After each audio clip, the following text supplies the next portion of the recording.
Hi, everyone. Jeremy Plonk from ExpressBet and FirstBet, and welcome into the It's Official podcast. Each week, we take on 5 hot topics in horse racing within the next 30 minutes or so. It's a big week. It's opening weekend, Fall Stars weekend, if you will, at Keeneland.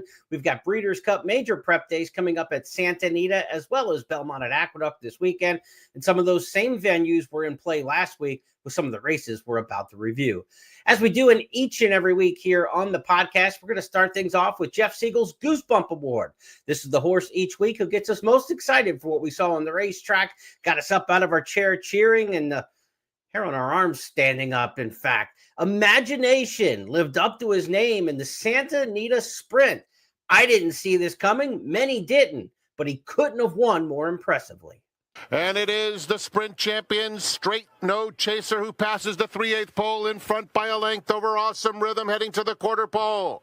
Down at the rail, Dr. Venkman is hard-ridden. Wound Up is next. Imagination, widest of all, has 4 to make up, and he'll have to go 4 wide, too. Smooth Cruisin', Speedboat Beach, top of the stretch, and Straight No Chaser sprints for home. Dr. Venkman takes up the chase. Imagination in the center of the racetrack, 1 furlong left. Straight No Chaser. Here comes Imagination. Imagination's just cruising up to him, and he's cruising on by.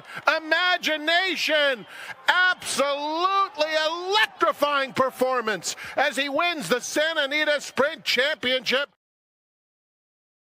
Not only did he run down last year's Breeders' Cup Sprint winner and champion sprinter Straight No Chaser, he did it with the ease that you see maybe in a route race, but not a 6 furlong grade 2 sprint that had grade 1 runners in it. Just an absolute hand ride and a hammerlock almost. Impressive performance by Imagination under Juan Hernandez for trainer Bob Baffert. This horse had not run in a sprint race successfully in 3 tries in his career. He's yet to win in grade 1 company, being 0 for 4 in those type races. And Imagination hadn't run since routing back in January. He turns back, he trains up to the race, and he runs an absolute cracker in the Santa Anita Sprint Championship. It's our Goosebump Award winner for this week, an impressive performance that won't be matched by anything that we saw in the past 7 days. Now, this is $1 million buy who was expected to be a good runner. He won the San Felipe as a grade 2 back in 2024, but didn't develop. He's only 2 for 12 coming into this race. Might he find a better path here as a sprinter, like Secret Circle did for Bob Baffert? You remember Baffert put Secret Circle on the Oaklawn path to the Triple Crown to see how he may turn out in terms of a router. He ended up turning back and being an excellent sprinter. Midnight Loot, another Baffert runner who was able to run successfully sprinting after going long earlier in the career. Imagination may fit into that mold, and he may fit into favoritism now for the Breeders' Cup Sprint. You think about Straight No Chaser. He hasn't been the same horse since running in Saudi Arabia in the spring. He's had back-to-back disappointing efforts.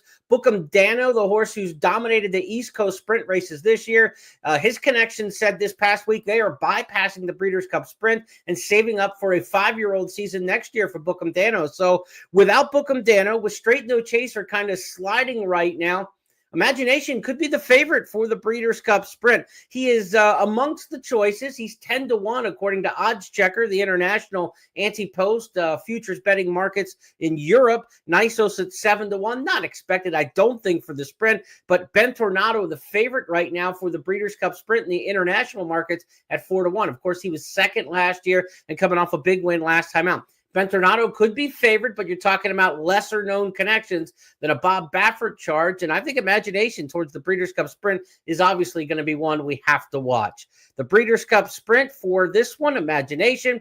Baffert also won the Goodwood and the Zenyatta last week, as well as this Santa Anita Sprint that you just saw. So a massive weekend for him leading into the Breeders' Cup, and he had the performance of the week with Imagination.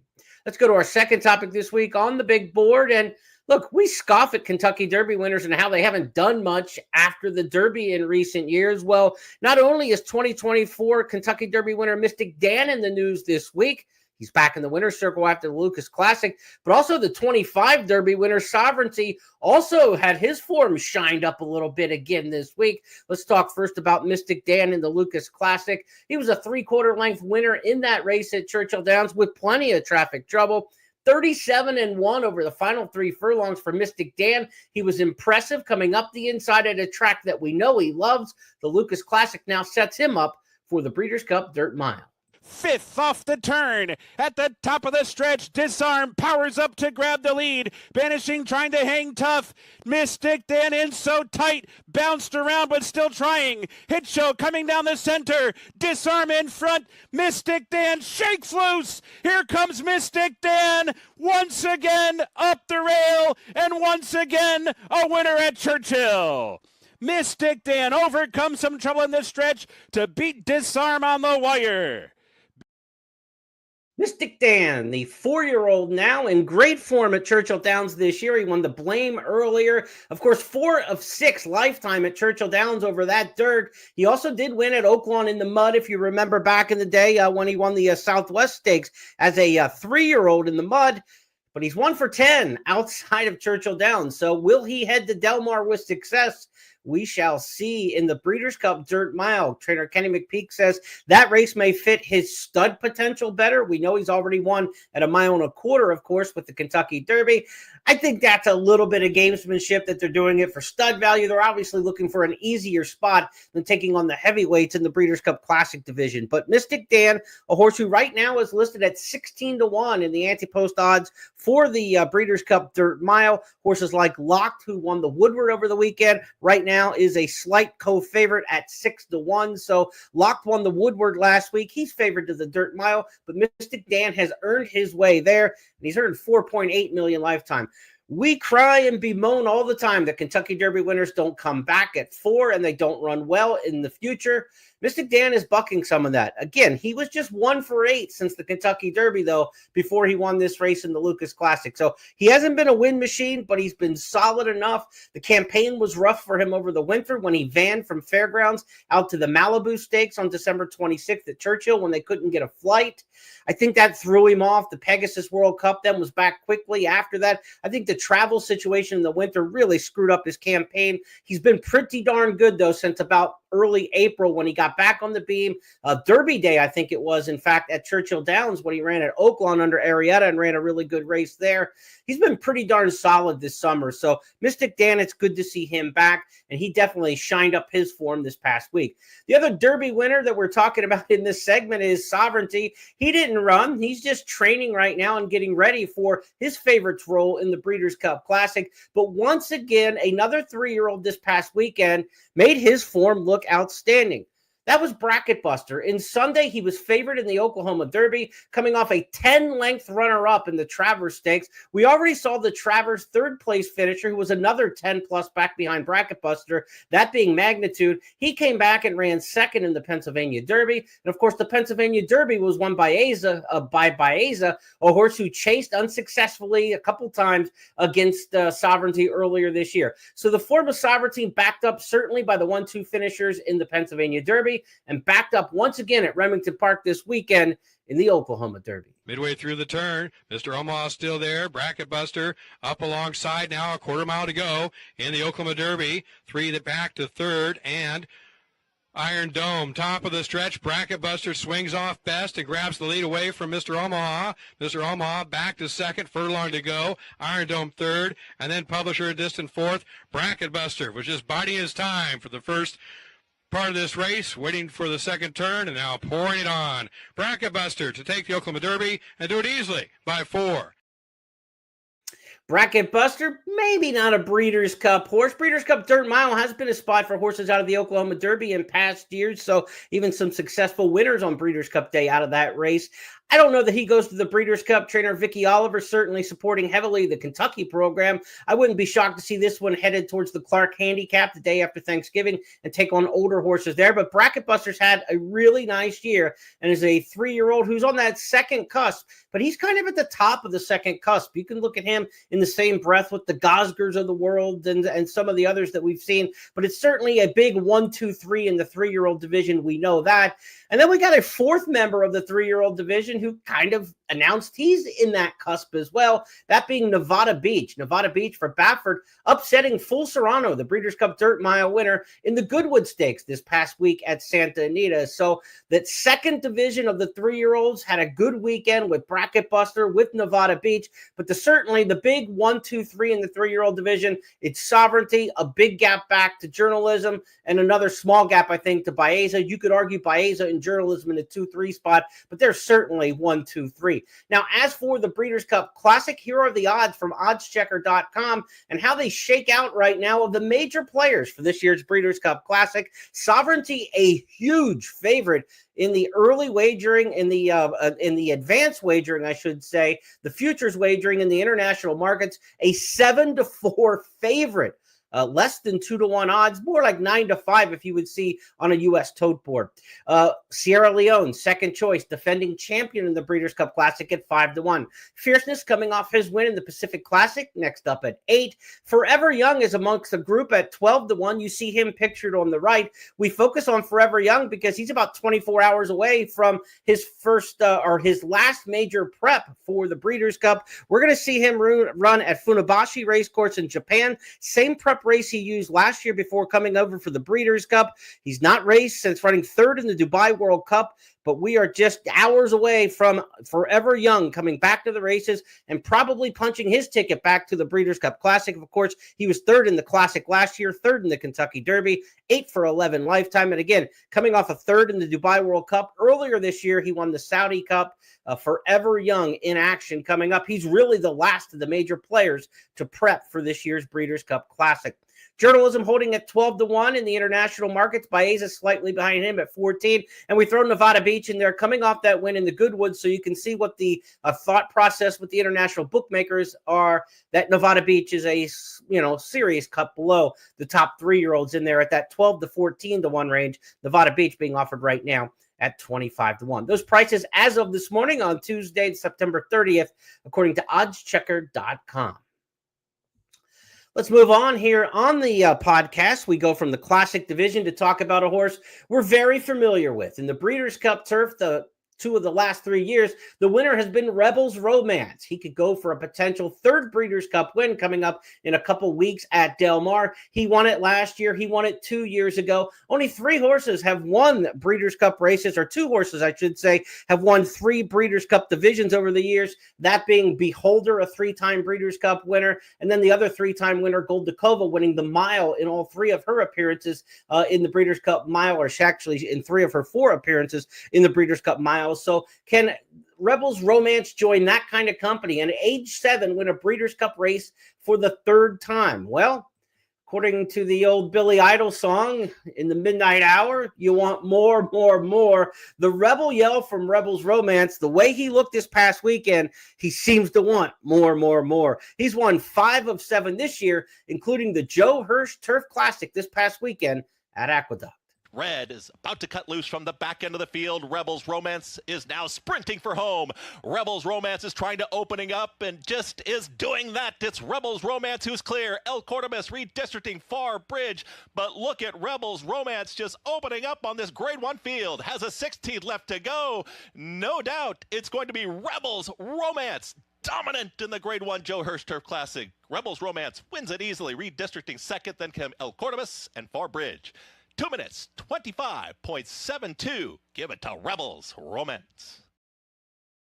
He just looked like he was having fun in the gallop out, bouncing around, ears up. Couldn't have done it any easier as the 3-5 favorite. He won by 3.5 lengths. He went right to the front in that race, not necessarily his typical running style that we've seen in his U.S. races, but he just controlled it throughout. He beat El Cordobas. He beat Far Bridge, a very good cast of New York runners in there and an international stablemate, and he did it with ease. The final 2 quarters in the 1.5 Joe Hirsch Turf Classic, 23.81 for the 5th quarter, and the 6th and final quarter of the 1.5 race, 23.22. He accelerated through the wire after getting away with easy early fractions under Frankie Dettori. The perfect prep race that you want to see, not overly exerted and looking as dominant as ever. He is going to be a tough out in the Breeders' Cup Turf, certainly tougher than any of the American performers who might match up with him. Right now, Rebels Romance is 9-2 according to oddschecker.com in the Breeders' Cup Turf.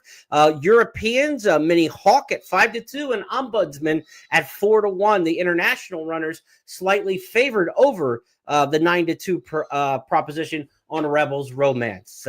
Depends who comes over from Europe, and it'll be interesting to see how many Europeans want to take him on after winning 2 Breeders' Cup Turfs in the last 3 years and knowing his affinity for American racing, his prep win as dominant as it was. Will that keep some Europeans away from the Breeders' Cup Turf and coming over this year? There'll probably be 1 or 2 who say it's not worth the trip now, but at 7 years old, Rebels Romance looks like he still has it.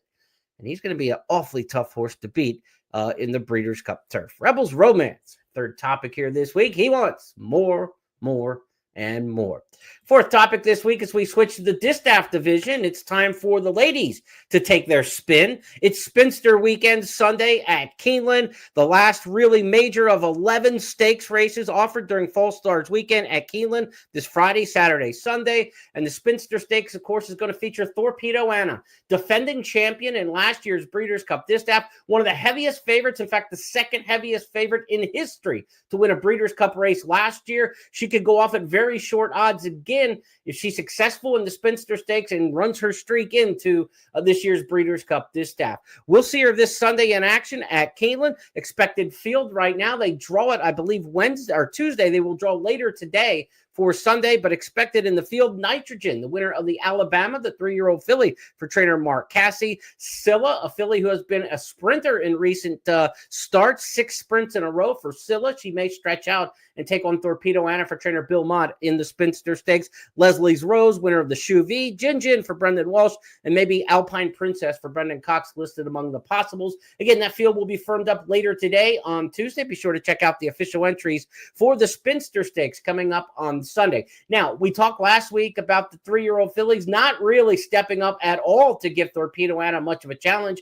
Who amongst the older fillies and mares might be able to do so in the Breeders' Cup Distaff? We had a couple big races, a trio of them last weekend, and you expect somebody to kind of raise their hoof and say, I'll take on the champ. We had the Zenyatta Stakes on the West Coast. We had the Belle Dame in New York. And, of course, we had the Delaware Handicap in the first state. And Delaware Handicap wasn't the kind of race that it has been in past years, not the quality of competition there. Regaled won it for Whit Beckman, but now just 4 for 17 lifetime. And this is the filly who really just didn't make much of a dent other than a couple grade 3 placings prior to the Delaware Handicap. Can't expect her to be a big threat in the Breeders' Cup Distaff division. Gunsong won the Belle Dame over Randomize, who is just right now a horse who just needs to get away with an easy lead, and she just doesn't have the form she once had. Gunsong won the Belle Dame Stakes, now 5 for 16 lifetime. And again, she was a very good grade 2 type, but not a grade 1 star. And she only beat 3 rivals in the Belle Dame. So I don't think you're looking at a horse like Gunsong who steps up and takes on successfully Torpedo Anna. But there is one, and she's on the West Coast. Cavalieri made her first start since back in the Beholder Mile in March. She upped her record to 5 for 5 in winning the Zenyatta Stakes in Southern California as part of that huge weekend we talked about for trainer Bob Baffert. And they're off, and Cavalieri Dwelt was running right into the air when the gate opened, and a very unfortunate start for the favorite.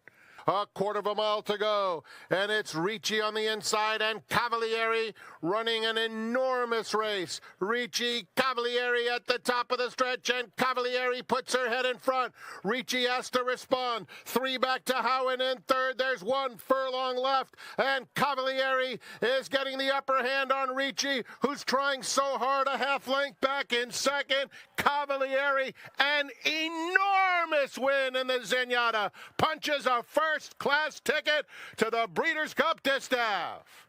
Ricci was second. Howen finished third.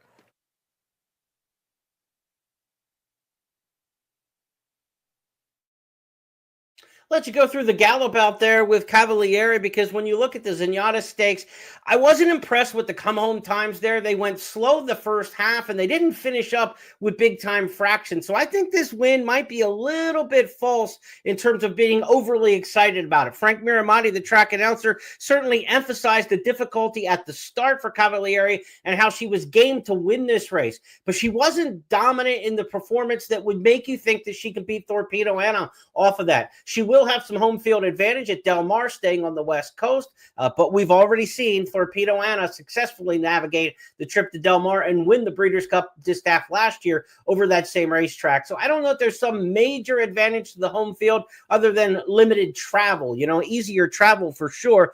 But a good performance from Cavalieri. She's 5 for 5 lifetime here at the end of her 4-year-old season. She hasn't run very much. She certainly doesn't have a lot of tread off the tires, but I didn't like the way that they came home in that race time-wise, and I thought that they could have been a bit more impressive after the slow early fractions. So Ricci kind of gave it up, I think, more so than Cavalieri just absolutely took it in there. Cavalieri is going to be second choice, I think, pretty clearly when we look at the Breeders' Cup Distaff, unless we get an upset in the Spinster Stakes where you could see somewhere like a horse like Nitrogen, the 3-year-old filly. She would be the one if she runs a bang-up race and upsets Torpedo Anna, that maybe that changes in terms of what the odds look like for the Breeders' Cup Distaff. But right now, Torpedo Anna 3-1 in the international markets, 5-1 on the second choice, Cavalieri, and then a gap back third choice on odds checker right now is the Alabama winner in the 3-year-old filly Nitrogen. Again, Nitrogen's going to get her chance on Sunday going head-to-head with Torpedo Anna. If you really like Nitrogen, you kind of want her to run second in the race at Keeneland. Otherwise, your price obviously is going to take a big dip if you like her in the Breeders' Cup Distaff. But right now, Torpedo Anna, a clear-cut divisional leader. I didn't see enough in the Delaware Handicap, the Belle Dame, or even a pretty good Zenyatta, but not a great Zenyatta performance by Cavalieri to unseat the Queen right now. It looks like Torpedo Anna's division to have and to lose at this point, with about 4 weeks before the Breeders' Cup. Our fifth and final topic each week here on the podcast is our Stars of Tomorrow. Give an honorable mention here to Woodstock, a 2-year-old filly who won the E.L. Gaylord Memorial at Remington Park for Mike Maker. She's now 2 for 2 on the dirt and ran faster than the same-day Clever Trevor Stakes. She's a daughter of Yalpon and probably sprints. Honorable mention this week to Woodstock for Mike Maker. But the Star of Tomorrow from last week is Counting Stars, 2-year-old filly at Churchill Downs last Friday for Mark Cassie. Really impressive debut maiden special weight winner. Goes to the outside, theoretical angles toward the rail, on floor, switched outside as well. They're off the turn. Fashion Designer comes off the turn, grabs a 2-length lead. Counting Stars shakes loose from the traffic and pounces at the 8th pole. Counting Stars up for the lead into the final 16th and opens up to the wire. Counting Stars, good-looking effort.